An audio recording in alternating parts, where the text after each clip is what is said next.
About 10 years after that, I went to another state conference, and there was a woman, a survivor, giving the survivor keynote speech, and she was heroic. She was really, really brave and courageous, and she talked about what she'd been able to accomplish in her life since her brain injury. You know, I did this, I couldn't do this, and I learned this. I couldn't do this, and I learned this.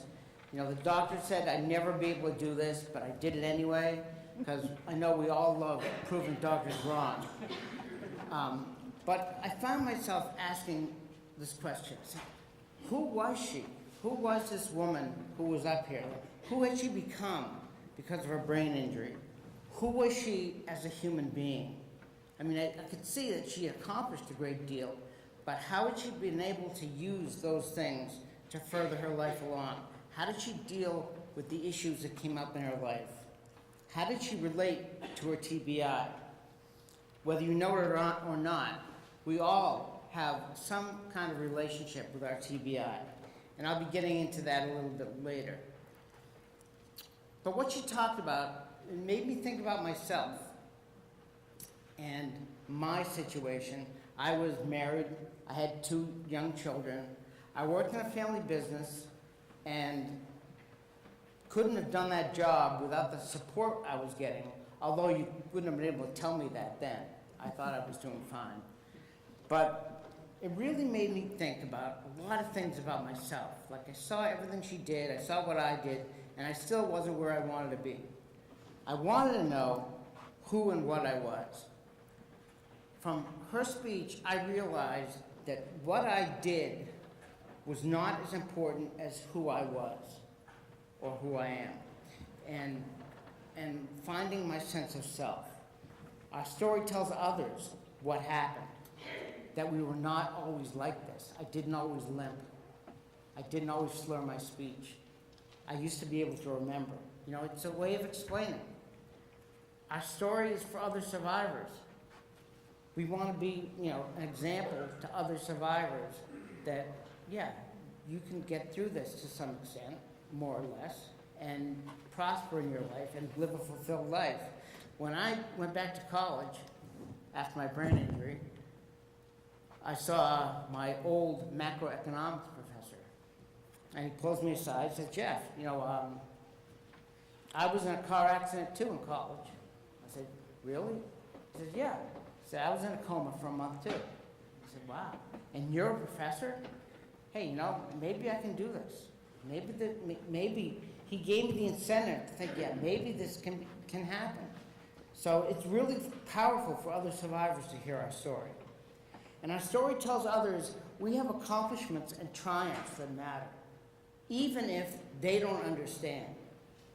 Even if they don't get it, we can tell our story because, yeah, we have accomplishments and we have triumphs that matter to us, and they're important. So what I did was I went home, and every night for about 2 months, or until I went back to school, I copied Rolling Stone magazine for an hour, hour and a half. And I learned a lot about music, and I practiced my writing. And after 2 months, I had a stack of papers like this, all my scribbles. I saved them all. And I said, well, geez, what am I going to do with these things now? I said, I know what I'll do. I'm going to bring them back to school with me. Because when people see me and they say, what have you been doing? I'm going to say, this is what I've been doing, see? And maybe they'll get some idea, you know. Maybe if they can understand it, maybe I had to learn how to write, they can get some idea about what it was like having a brain injury. So, I'm in my room. I went back to school, I'm in my room, my friend comes up to visit me. He says, hey, Jeff, you know, where were you? I said, I'll show you where I was. Whip out my papers like that thick. I said, there, take a look at those. Or something like that. So he says, pretty good. Throws them in the trash. Well, I stopped for a minute. But I said, you know what? This is perfect. You know, it was a great lesson for me. Because he didn't understand. And I realized nobody is going to understand. And it didn't matter if anybody understood. I was going to have to live my life the way I was, irregardless of whether people understood or didn't understand what had happened to me. And the way I looked at it was, if I ever had to say to somebody, you don't understand, I lost. Because that meant it was a losing argument, and I was trying to make that person do something they weren't able to do. So I learned a lot from that. And that's an example of how our story can be for others, and we can use the results in different ways. But ultimately, what our story really does, it really tells everybody that we are in the process of triumphing over our brain injury. Because make no mistake about it, each of you survivors here today, you are in the process of triumphing over your brain injury because you are here today. Triumph, it's not a destination. It's not someplace you're going to get to in 30 days or 2 years. It's an attitude you carry with you every day. It's a way of being where you meet obstacles head on. So, give yourself a round of applause for being here today.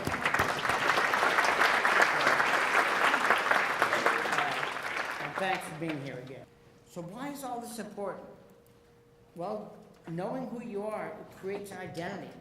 Somebody sees you walking down the street who knows you, they're going to know what they're up against when they see you. When they come up to you and start walking, talking with you, they're going to know what you stand for, who you are, what's important to you. It creates a way of thinking, creates a belief system, knowing who you are. Knowing who you are, we don't always think of this one. It creates a general sense of well-being, of confidence, of security in yourself.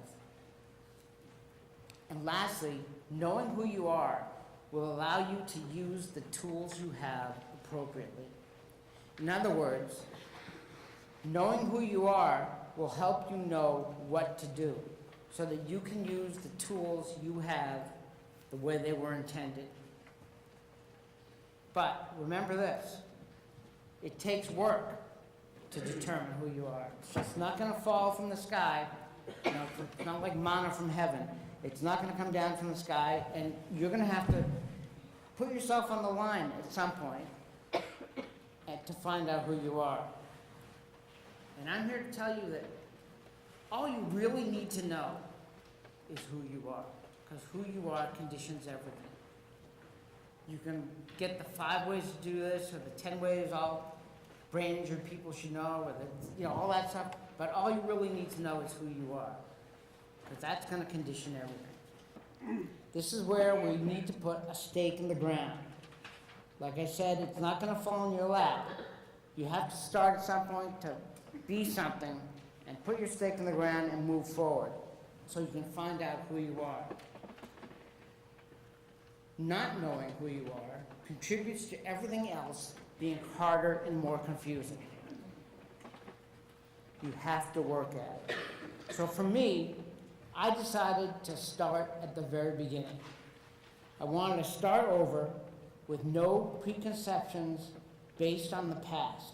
I wanted my life to be from here forward. I wanted to experience my life as if I was brand new. I called this resetting zero. I had to really start at ground zero, experience my life without any thoughts about how things should be. This was about who I am now, and it doesn't matter how I got here. Think of it like this, or this is the way I used to think of it. I was a used car. Now, I was a used car, peculiar used car. I had negative 10,000 miles on me. I had to drive 10,000 miles, re-experiencing and relearning my life before I got to a zero on the odometer. When I reached zero on the odometer, I was a human being again. And I could sit in the showroom and toot my horn and drive my car out of the showroom and be brand spanking new, all red and shiny. And I was a new human being. Well, the medical establishment has a word for what's next. And you can imagine this. Way up on the mountain, there's this flashing red neon sign. It's flashing out. in the snow and in the rain, and you can see it for miles, and it's out there, and you want to get to it. And it says recovery, and there it is. And you know you want to drive out there. You know you want to head out there, and you can see that through all the storms and all the stuff, bad stuff that's going on. It's teasing us. We want to get there, but have we really thought about this? Have we really thought about what recovery is? What does it mean to you? Well, I can tell you one thing. The road to recovery is no superhighway. You're going to be trying to get up that mountain to that red sign, flashing neon sign, and you're going to be on that dirt road with boulders and potholes and mud and floods and cattle crossing the road at the exact worst time, and snakes and everything else you can imagine. Discoveries about who you are in the world. When you tell your story, it's not just about the things you have accomplished or the things you used to have been able to accomplish. It's also about what you stand for now and who you are. We're not asking ourselves to do anything less or to want less from life. Discovery doesn't make things any easier. It can still hurt and be frustrating. But it's not as much about what you lost as it is about new directions you can find. With discovery, you can write a new, forward-looking, fulfilling story. By looking at our brain injury differently, and by slightly changing our actions, by saying we have more control over our injury than we thought, we can develop a new positive attitude. Not only about what happened, but focus on being who we are now and moving forward with our lives. So what are some ways we can stop being controlled by our brain injury? Well, those self-deprecating jokes we make about ourselves? We can stop with that stuff. Humor is great. Humor is great in terms of making you feel okay, making you feel like you're part of things, making other people feel like they're part of things. But over time, stop making jokes about yourself. Nobody ever got better by making themselves the butt of all the jokes. Accept yourself for who you are. Be who you are. Accept that person and be proud of it. Stop blaming things on your brain injury. Every time you blame your brain injury for something, you're giving it power. You're giving it power over you, and you're letting it control you. You are who you are. It doesn't matter how you got there. Learn to accept yourselves. Take yourself seriously.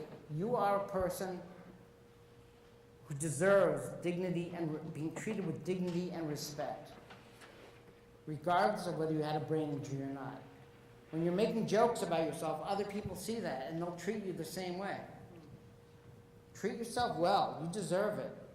And take risks. Take risks with your life so that you can break out of whatever doldrums you're in and move forward with your life. Stop doing things that give your TBI power over you. Be who you are right now. Aim to be the best you can be. It's all about your attitude, your spirit, and your energy. I know. It's a lot to put on your shoulders. It's a lot of work. And it's hard and it's depressing. But you have to realize you're in it for the long haul. It's your life.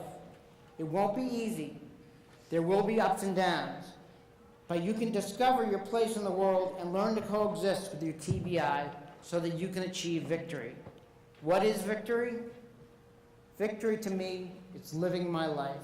It's living a fulfilled life. I reset zero, discover who I am, write a new story, live a fulfilling life, live with confidence and power, be inspired.